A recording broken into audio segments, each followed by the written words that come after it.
On va parler d'un rêve que beaucoup partagent. Faire son alia et acheter sa maison en Israël. Mais il y a souvent un obstacle et un gros, l'impôt d'acquisition. Heureusement, il y a une solution. Un avantage fiscal vraiment important pour les nouveaux immigrants, et c'est crucial d'en parler maintenant parce que, vous allez voir, les règles ont complètement changé. Alors, pour qu'on se rende bien compte de l'enjeu, je vous donne un chiffre. 8%. C'est énorme. C'est le taux normal, la taxe standard, quand on achète une deuxième résidence en Israël. Et ça, dès le premier shekel. Autant dire que la note peut grimper très, très vite. Mais, et c'est là que ça devient intéressant, pour les Olim Hadashim, les nouveaux immigrants, eh bien l'histoire n'est pas du tout la même. L'État a prévu quelque chose de spécial, un vrai coup de pouce pour alléger cette charge et aider à bien démarrer. Ok, voilà le programme. On va d'abord voir le défi de l'achat, puis ce fameux avantage pour les immigrants. Ensuite, on va se pencher sur une date super importante, le 15 août 2024. On comparera l'ancien et le nouveau système, on parlera stratégie, et on verra pourquoi c'est un choix vraiment crucial. Allez, on commence. Le défi de l'achat. On le sait, pour la plupart des nouveaux arrivants, acheter un logement, c'est plus qu'une transaction. C'est le projet d'une vie, le symbole de l'installation. Et c'est là que le bas blesse.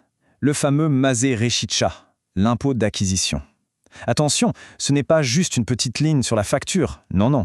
On parle de dizaines et parfois même de centaines de milliers de shekels qui viennent se rajouter au prix. Ça peut tout simplement faire capoter un projet. Heureusement, il y a une solution. C'est notre deuxième point, l'avantage du nouvel immigrant. C'est un peu la clé qui peut débloquer la situation. Mais attention, c'est un outil puissant, et comme tout outil puissant, il a son mode d'emploi. Alors, qui peut en profiter concrètement ? La définition fiscale est hyper précise. Il ne suffit pas d'avoir son certificat de lait. Attention, le vrai critère, le point clé, c'est de devenir résident fiscal israélien pour la toute première fois. En gros, ça veut dire que le centre de votre vie, de vos intérêts, est maintenant bien en Israël. Et ce qui est intéressant, c'est qu'on a une certaine marge de manœuvre. La fenêtre, si vous voulez, elle s'ouvre 1 an avant l'ALIA et elle se ferme 7 ans après. C'est long, 7 ans, mais ça passe vite. Et il faut bien planifier son coût parce que c'est un joker qu'on ne peut utiliser qu'une seule et unique fois. Bon, maintenant, on arrive au cœur du sujet, le truc qui a tout changé tout récemment. Il y a une date qui a créé un avant et un après, un vrai tournant, qui sépare le parcours des Olim en 2 routes complètement différentes.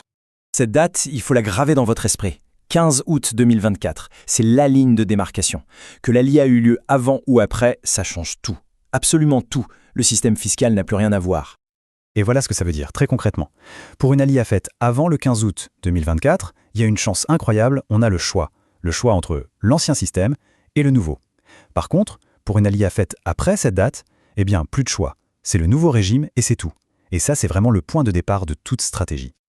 Ok, alors, ancien régime, nouveau régime. Qu'est-ce que ça veut dire au juste ? On va plonger dans le détail et les mettre côte à côte. C'est indispensable pour comprendre comment agir. Voilà, ce tableau résume tout parfaitement. D'un côté, l'ancien régime, son gros point fort, la flexibilité. La taxe était super basse, 0,5%, et on pouvait l'appliquer à sa résidence, mais aussi à un investissement ou même un local commercial. C'était un vrai outil de stratégie fiscale. De l'autre côté, le nouveau régime. Il a l'air encore mieux au premier abord, 0 taxe, mais attention, il est beaucoup plus strict. C'est uniquement pour sa résidence principale et unique. En gros, on a troqué la flexibilité contre une aide maximale pour son premier chez-soi. Pour que ce soit bien clair, regardez ce graphique. Prenons un exemple. Un investissement de 2 millions de shekels. Normalement, la taxe, c'est 8%, soit 160 000 shekels. C'est énorme. Avec l'ancien régime au lait, on passe à 0,5%, donc 10 000 shekels. L'économie est juste gigantesque. Vous comprenez pourquoi beaucoup gardaient précieusement ce joker pour un deuxième achat, un investissement locatif par exemple. Maintenant, le nouveau régime, toujours pour un bien de la même valeur, mais cette fois, c'est la première résidence. Là, c'est encore plus fort. Avec l'ancien système, on aurait payé 10 000 shekels, ce qui est déjà très bien. Mais avec le nouveau, on paye 0. Rien. Exonération totale. C'est un cadeau immense pour s'installer et acheter son premier foyer. Bon, maintenant qu'on a bien compris les règles du jeu, on passe à la partie la plus importante, la stratégie. Comment on utilise tout ça intelligemment ? Et surtout, quels sont les petits détails à connaître pour ne pas faire d'erreur ? Pour ceux qui ont fait leur ALIA avant la date fatidique et qui ont donc le choix, c'est un vrai casse-tête stratégique. Le réflexe, c'est de comparer. Pour une première résidence, parfois, le barème normal pour tout le monde est déjà très bas. Du coup, ça peut valoir le coup de payer cette petite taxe et de garder son joker, son avantage dolé bien au chaud pour un futur investissement. Parce que c'est là que l'économie sera la plus folle face aux 8% habituels. Pour ceux qui arrivent sous le nouveau régime, c'est plus simple, on va dire. La stratégie est quasi évidente. L'exonération est tellement énorme pour la résidence principale que ce serait vraiment dommage de s'en priver. L'objectif numéro 1, c'est donc de s'assurer que le bien qu'on achète coche bien toutes les cases de la résidence unique pour profiter à fond de ce cadeau fiscal. Et pour finir, quelques règles d'or à ne jamais oublier.